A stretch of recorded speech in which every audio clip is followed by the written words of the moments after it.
ओए, इधर आ। एक गरम चाय दे। Not to sit here. Get out! Arrest him immediately. He will answer for this. सुबह के समय बाजार में सड़क के किनारे रामदीन काका अपनी छोटी सी चाय की टपरी में गरम गरम चाय बना रहे थे। पत्नी को खोकर वह अकेले रह गए थे, लेकिन अपने बेटे को किसी भी हालत में पढ़ाना नहीं छोड़ा। उनका बेटा राहुल अपने घर की हालत को देखकर मेहनत से पढ़ाई पूरी की और अब आईपीएस अधिकारी बन चुका था। राहुल अपने काम में लगा हुआ था। उसे क्या पता कि आज उसके पिता के साथ बहुत बुरा होने वाला है। रामदीन काका चाय बना ही रहे थे कि तभी सड़क के मोड़ पर पुलिस जीप रुकी। एक भारी कदमों की आवाज सुनाई दी और बाजार के कई भाग पुलिस जीप मोड़ को हटा दिए गए। लोग चुप हो गए। इंस्पेक्टर दिग्विजय उम्र 40 से 45 वही अपने रोज के अंदाज में बोला, ओ रामदीन, एक दमदार चाय बना और जल्दी कर, मुझे बहुत काम है। रामदीन ने घबराते हुए कहा, जी साहब, अभी बनाता हूँ। ये रोज का रूटीन था। दिग्विजय चाय पीता, बिस्किट उठाता और फिर पैसे दिए बिना चला जाता। रामदीन कई बार सोचना चाहते थे कि उसे मना कर दे, लेकिन दिमाग में तुरंत डर आता। सरकारी आदमी है, कुछ बोल दिया तो मेरी दुकान ही उठा देगा। दिग्विजय हमेशा की तरह चाय पीकर जाने लगा। तभी रामदीन काका डरते हुए बोले, साहब, बस आज चाय के पैसे दे दीजिए। मैं आपसे कभी पैसे नहीं मांगता, लेकिन घर चलाना मुश्किल हो रहा है। बस इसीलिए ये सुनते ही दिग्विजय रुक गया। उसका चेहरा तमतमा गया। क्या बोला तू? रामदीन ने हिम्मत जोड़कर कहा, साहब, मैं गरीब आदमी हूँ। आप रोज चाय पी जाते हैं, बिस्कुट भी ले जाते हैं, पर कभी पैसे नहीं देते। प्लीज साहब, चाय के पैसे दे दीजिए।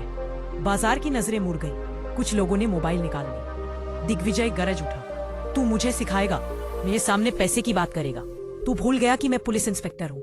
उससे पहले कि रामदीन संभल पाते, दिग्विजय ने उनकी चाय की केतली को जोर से लात मार दी। केतली गिरकर जमीन पर खनखनाई, उबलती चाय फैल गई और रामदीन का दिल जैसे टूट कर गिर गया। साहब, ये क्या कर रहे हैं? पर जवाब में आया, ज्यादा बोलेगा ना तो तेरी दुकान यहीं से उठवा दूंगा। तेरी इतनी हिम्मत कि तू मुझसे पैसे मांगेगा? मेरे सामने बोलने की किसी की हिम्मत नहीं होती और तू मुझसे जुबान लड़ा रहा है। फिर उसने एक कदम आगे बढ़कर सबके सामने रामदीन को जोरदार थप्पड़ मारा। रामदीन काका की आंखों से आंसू निकल आए। बाजार में अचानक सन्नाटा छा गया। लोग चीखना चाहते थे, बोलना चाहते थे, लेकिन सरकारी वर्दी का डर कई मुंह बंद कर देता है। मगर एक लड़का चुपचाप सारी घटना रिकॉर्ड कर रहा था। रामदीन का चेहरा एक तरफ झुका गया। वो रोते हुए बोले, साहब, माफ कर दीजिए, मैं कभी भी आपसे पैसे नहीं मांगूंगा। दिग्विजय ने एक आखिरी नजर फेंकी। अगली बार पैसे का नाम लिया ना समझ जाना क्या होगा, और वो अपनी जीप में बैठकर चला गया। इस बार एक चुप रहने वाला इंतजार नहीं कर पाया। बाजार में खड़ा एक कॉलेज का लड़का आर्यन काफी देर से मोबाइल पकड़ी सब रिकॉर्ड कर रहा था।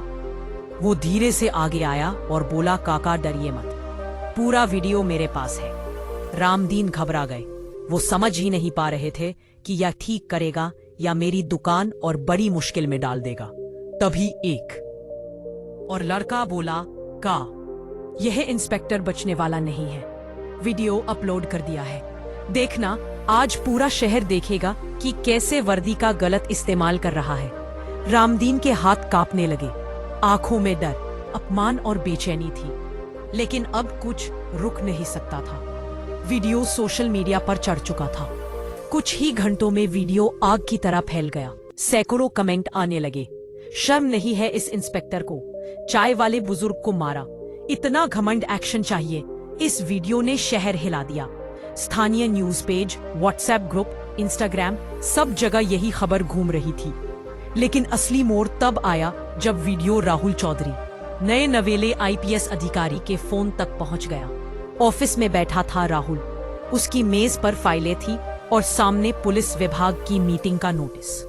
तभी उसका एक सहयोगी बोला, सर, ये वीडियो देखिए, चाय वाले काका को इंस्पेक्टर ने मारा है, सब सोशल मीडिया पर वायरल है। राहुल ने मोबाइल लिया, वीडियो प्ले किया और उसके दिल की धड़कन रुक सी गई। वीडियो में जो आदमी था वह कोई अजनबी नहीं, उसके अपने पिता रामदीन काका थे। थप्पड़ पड़ने की आवाज जैसे उसके दिल पर पड़ी हो। उसकी आंखें भर आई, हाथ कांपने लगे। बचपन की यादें किसी तूफान की तरह दिमाग में लौट आई। पिता की मेहनत, पिता की भूख, पिता के सपने, और अब उसी पिता को कोई सड़क पर थप्पड़ मार दे। राहुल की मुट्ठियां कस गई, उसकी आवाज भारी हो गई। मेरे पिता के साथ ये हुआ है, अब ये इंस्पेक्टर बच नहीं पाएगा। वह तुरंत खड़ा हुआ और आदेश दिया, मैं आज ही घर जा रहा हूं। अब वर्दी की ताकत किसी पर नहीं, न्याय के लिए इस्तेमाल होगी। उसने अपना बैग उठाया और उसी शाम की ट्रेन पकड़ ली। सुबह सुबह अपने पुराने घर के दरवाजे पर उतर गया। गली की वही पुरानी खुशबू, वही पेड़, वही मोड़, लेकिन अंदर एक उथल पुथल थी। दरवाजा धीरे से धकेला। अंदर रामदीन काका चूल्हे पर रोटी बना रहे थे। थकी हुई आंखें, सूजा हुआ चेहरा, जैसे दुनिया ने एक रात में उनसे सालों की उम्मीद छीन ली हो। राहुल की आंखें भर आई। उसने पिता के कंधे पर हाथ रखा। रामदीन चौंक कर मुड़े। अरे राहुल, तू इतनी जल्दी बेटा, तूने बताया भी नहीं। राहुल ने पिता को गले लगाया। उसे महसूस हुआ पिता का शरीर कांप रहा है, जैसे वह अभी भी उस थप्पड़ की चोट सह रहे हो। राहुल ने धीरे से पूछा, पिताजी तुम ठीक हो? रामदीन ने झूठी मुस्कान से कहा, हाँ ठीक हूं बेटा। लेकिन वह झूठ राहुल की आंखों से छुपा नहीं। राहुल कुछ देर तक पिता को देखता रहा। फिर मन में एक प्लान तैयार हुआ।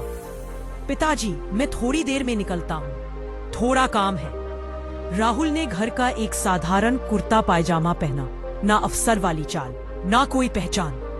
वो एक आम लड़के की तरह सिविल लाइंस थाने के गेट पर पहुंचा। थाना अंदर से आवाजों से भरा था। बीच में बैठे इंस्पेक्टर दिग्विजय, वही चाल, वही अकड़। राहुल सीधे उसके सामने गया और बोला, मुझे रिपोर्ट लिखवानी है। दिग्विजय ने बिना चेहरा उठाए कहा, रिपोर्ट लिखवानी है तो फाइलिंग फीस लगेगी, अगर पैसे है तो बोलो। राहुल ने पूछा, कितनी? दिग्विजय बेधड़क बोला, 5,000। राहुल की आंखें तिरछी हुई। रिपोर्ट लिखवाने के पैसे कानून में कहाँ लिखा है? दिग्विजय ने कुर्सी से थोड़ा आगे झुककर कहा, कानून मेरे टेबल से निकलता है, पैसे दो, रिपोर्ट लिखूंगा, वरना जाओ यहां से, कोई रिपोर्ट नहीं लिखी जाएगी। राहुल ने सीधा जवाब दिया, मैं पैसे नहीं दूंगा। दिग्विजय हंस पड़ा, तो फिर रिपोर्ट भी नहीं लिखी जाएगी, समझे? राहुल ने धीरे से कहा, क्यों? कानून तुम्हारी जेब में है। कानून में कहीं नहीं लिखा है कि रिपोर्ट लिखवाने के पैसे लगते हैं, तो फिर आप किस चीज के पैसे मांग रहे हैं? दिग्विजय की आंखें तमतमा गईं। वह कुर्सी से उठा और बोला, बड़े बड़े सवाल पूछ रहा है। देख, मेरा दिमाग मत खराब कर, यहाँ से चला जा, वरना अभी तुझे लॉकअप के अंदर कर दूंगा, समझे? मेरे सामने ज्यादा एटीट्यूड नहीं, चल यहाँ से निकल। फिर राहुल गुस्से में बोला, देखिए मुझे रिपोर्ट लिखवानी है, रिपोर्ट लिखवाने के पैसे मांगना यह कानूनन अपराध है। मुझे रिपोर्ट लिखवानी है, आप रिपोर्ट लिखिए, वरना मैं आप पर कार्यवाही करूंगा, समझे आप? यह सुनते ही इंस्पेक्टर को बहुत ज्यादा गुस्सा आ गया और उसने एक कदम आगे आकर गुस्से में राहुल के गाल पर थप्पड़ मार दिया।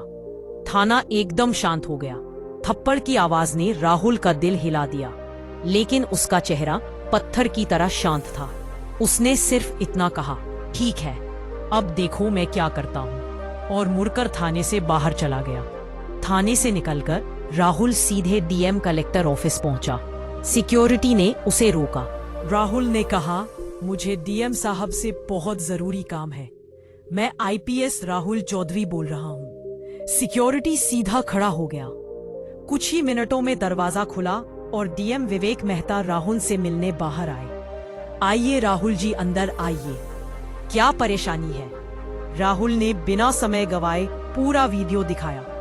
थाने में आज क्या हुआ वो बताया और कहा, सर एक इंस्पेक्टर जनता को मार रहा है, रिश्वत मांग रहा है, पिता पर हाथ उठाता है और आज एक लड़के को थप्पड़ मारा है। मुझे और मेरे पिता को न्याय चाहिए। डीएम साहब की आंखें कठोर हो गई।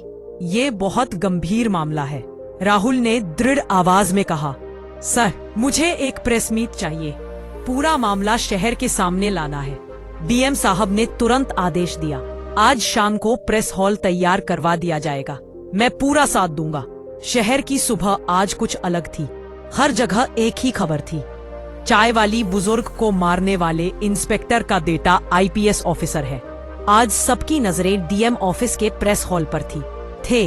उनके दाएं तरफ बैठे थे आईपीएस राहुल चौधरी करत वर्दी में और बाई तरफ थे रामदीन काका। डीएम ने इशारा किया। रामदीन काका ने कांपते हुए माइक पकड़ा। मैं चाय बेचता हूँ इंस्पेक्टर। दिग्विजय साहब रोज चाय पीते थे, पैसे नहीं देते थे। जब मैंने हिम्मत करके पैसे मांगे तो उन्होंने मेरी केतली फेंक दी और सबके सामने मुझे थप्पड़ मार दिया। हॉल में सन्नाटा छा गया। फिर राहुल ने माइक पकड़ा। मैं आज यहाँ एक आईपीएस अधिकारी की तरह नहीं, एक बेटे की तरह खड़ा हूँ। जब मैंने वीडियो देखा मेरी दुनिया हिल गई। मैंने थाने जाकर देखा कि वहाँ क्या होता है।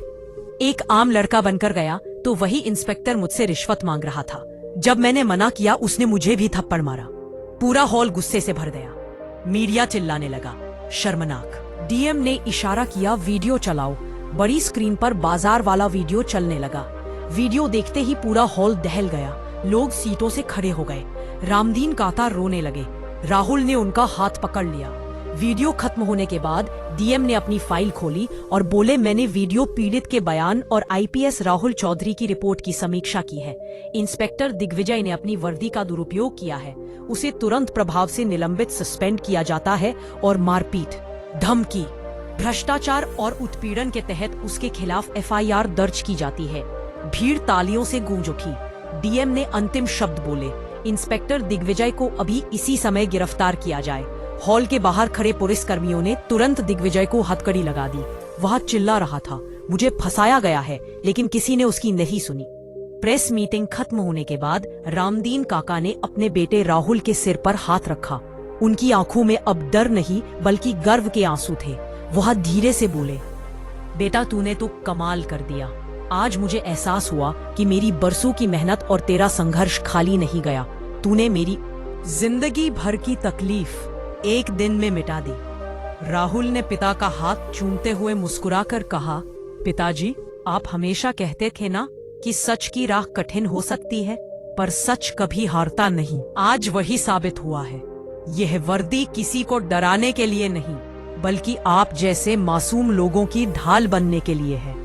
रामपुर के उस बाजार में आज फिर से रामदीन की चाय की टपरी सजी थी, लेकिन आज माहौल बदला हुआ था।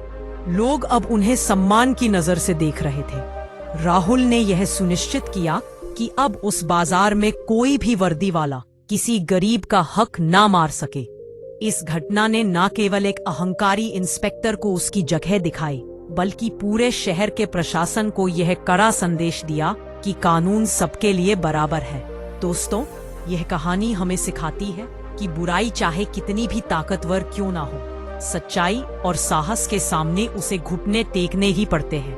पद और वर्दी सेवा के लिए होते हैं, अहंकार के लिए नहीं। तो दोस्तों, यह कहानी केवल मनोरंजन और शिक्षा के उद्देश्य से बनाई गई है।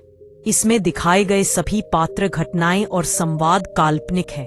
किसी भी वास्तविक व्यक्ति, संस्था या घटना से इनका कोई संबंध नहीं है। कृपया इसे केवल कहानी के रूप में देखें और इसका आनंद लें। हम किसी की भावनाओं को ठेस पहुंचाना नहीं चाहते। अगर कहानी अच्छी लगी हो तो प्लीज हमारे चैनल को द बुंदेलखंड हिस्ट्री को सब्सक्राइब और वीडियो को एक लाइक जरूर करें। धन्यवाद।